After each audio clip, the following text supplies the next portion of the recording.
అదే మా బాబు పేరు బొడ్డెడు భార్గవ్ అండి. డఫ్ అండ్ అమ్మ వినబడదు, మాటలు చిన్నప్పటి నుంచి. అదే స్పీచ్ థెరపీ తీసుకెళ్ళే వాళ్ళు. మేము అక్కడ సూపరింటెండెంట్ గారు ఏమో పెన్షన్ ఇస్తామనేసి అప్లికేషన్ ఇచ్చారు.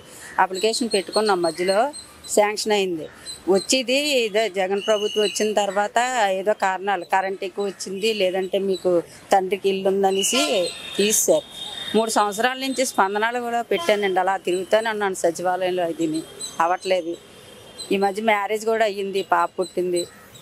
అదే ఈ బాబు వెల్ఫేర్ కింద చేస్తాడు. ఇక్కడ వాల్మార్ట్లోని వెల్ఫేర్ కింద చేస్తాడు. 10,000 వస్తాయి. అదే పెన్షన్ కూడా వస్తే కొద్దిగా బాగుంటుంది కదా అనేసి ఇప్పుడు అయితే లోపల ఇమ్మన్నారండి. పెట్టాము, ఇచ్చాము, తీసుకున్నారు కాగితాలు. కలెక్టర్ గారికి ఇచ్చాము, అంటే తీసుకున్నారు పేపర్లో. చూస్తామని చెప్పారు. ఇప్పుడు 3 సంవత్సరాల నుంచి తిరుగుతున్నానండి. లాస్ట్లో స్పందనలో చాలాసార్లు పెట్టాను. ఈ రోజైతే తీసుకున్నారు, ఎంక్వైరీ చూస్తామని చెప్పారు. పైకి పంపిస్తామండి జోనల్ ఆఫీస్కి అని చెప్పారు. నా పేరు హేమ, ఆరులో నుండి వస్తున్నామండి. అయితే మా మదరు శ్రీకాకుళంలోని పనిచేస్తున్నారు 5 years బ్యాక్. ఆవిడ గవర్నమెంట్లోని ప్రైవేట్గా చేస్తున్నారు. సిస్టంలో గవర్నమెంట్ ఎంప్లాయ్ పడుతుంది అనేసి, గవర్నమెంట్ ఎంప్లాయ్ పడుతున్నారు అనేసి 2 years బ్యాక్ పెన్షన్ తీస్తారు. మరి అప్పటి నుండి చాలాసార్లు ట్రై చేస్తాం, సచివాలయంకి వెళ్ళాము, అన్నింటికి వెళ్ళాము.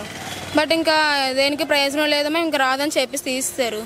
వాళ్ళు ఒక హౌస్ తప్ప ఇంకేం ఇవ్వలేదు మాకు. ఫ్రీ రేషన్, హౌస్ తప్ప ఇంకేయట్లేదు మాకు. అలాగని మాకు ఓన్ హౌస్ లేదు, ఓన్లీ రెంట్ హౌసే ఉంది. ఇప్పుడు మొత్తం పెన్షన్ అంతా తీసి 2 years బ్యాక్ అయిపోయింది. తీసి ఏవి అడిగినా కూడా మీ మదర్ గవర్నమెంట్ ఎంప్లాయ్ కదా, మీకు ఇంకేమి ఇస్తాం పెన్షన్ అంటున్నారు. ఈవిడికి మా గ్రాండ్ మదర్కి, ఈవిడ బ్లైండ్. చాలా 2 years నుండి తిరుగుతున్నాము. మా ఇంటికాడ సచివాలయం తిరిగాము, వాలంటీర్లు వాళ్ళందరినీ అడిగాము, కొత్త పేపర్స్ అన్నీ పెట్టమన్నారు, అన్నీ పెట్టాము, ఇంకేంటి లేవు. ఇక్కడ కూడా వచ్చారు, చాలాసార్లు వచ్చారు.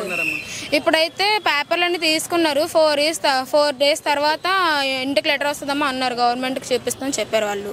నా పేరు జనరాజ్పల్లి రమేష్. నేను ఎంఆర్పిఎస్ వైస్ ప్రెసిడెంట్గా చేస్తున్నాను.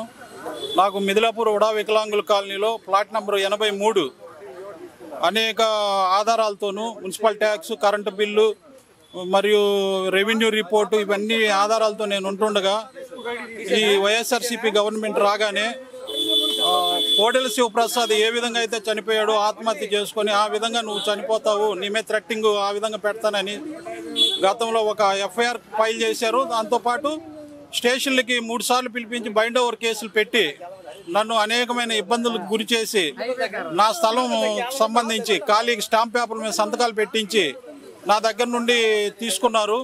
ఇప్పుడు ప్రజెంట్ వాళ్ళ హ్యాండ్ ఓవర్లోనే ఉంది నా ఇల్లు. కాబట్టి వారి నుండి నాకు ఆ ఇల్లు ఇప్పిస్తారని ఇది ప్రజావాణిలో ఫిర్యాదు చేయడం జరిగింది.